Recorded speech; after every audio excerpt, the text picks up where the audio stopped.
திப்பனூர் கிராமத்தில் ஸ்ரீ மகாசக்தி மாரியம்மன் கோவில் கும்பாபிஷேக விழா 1000க்கும் மேற்பட்ட பக்தர்கள் பங்கேற்பு.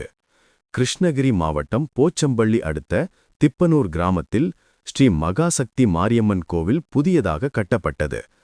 இந்த ஆலயத்தின் கும்பாபிஷேக விழா இன்று நடைபெற்றது.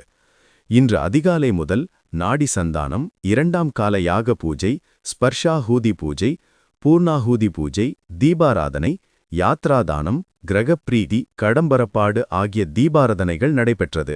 அதைத் தொடர்ந்து கலசங்கள் புறப்பாடு, கோபுர விமானம், ஸ்ரீ மகாசக்தி மாரியம்மன் தெய்வத்திற்கு கும்பாபிஷேகம் நடந்தது.